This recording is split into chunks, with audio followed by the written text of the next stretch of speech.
Hello, welcome back to my channel. I see that you're looking up how to sync your iPhone messages to your Mac, and I got you. I'm here to help. So come on, it's gonna be like a 5-minute process unless you don't know your passwords. So I suggest you figure out what your iCloud passwords are gonna be first. But other than that, it should be like a quick process. So let's get to it.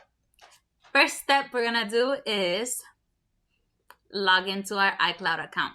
So what you're gonna do is you're going to go into your settings and you're gonna go right at the top. If you're not signed in, and sign into your iPhone, put in your Apple ID email and your password, and then that should log you into your iCloud account. You should then repeat the same thing on your MacBook.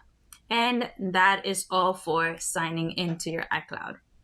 Now, second step that you should be doing, again, go ahead and get into your settings, right? And now we're gonna go down to our messages.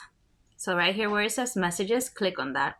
And then go down where it says text message forwarding. And see how here I have MacBook Pro. Make sure to toggle that on. That should be on.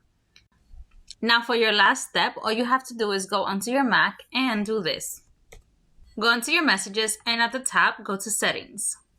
Once you're in settings, make sure that you enable messages in iCloud and you sync them. If you don't sync them, stuff that's there from beforehand are not gonna show up. So make sure that you sync everything.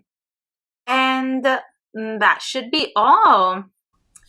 Congratulations, you just synced your iPhone messages to your MacBook.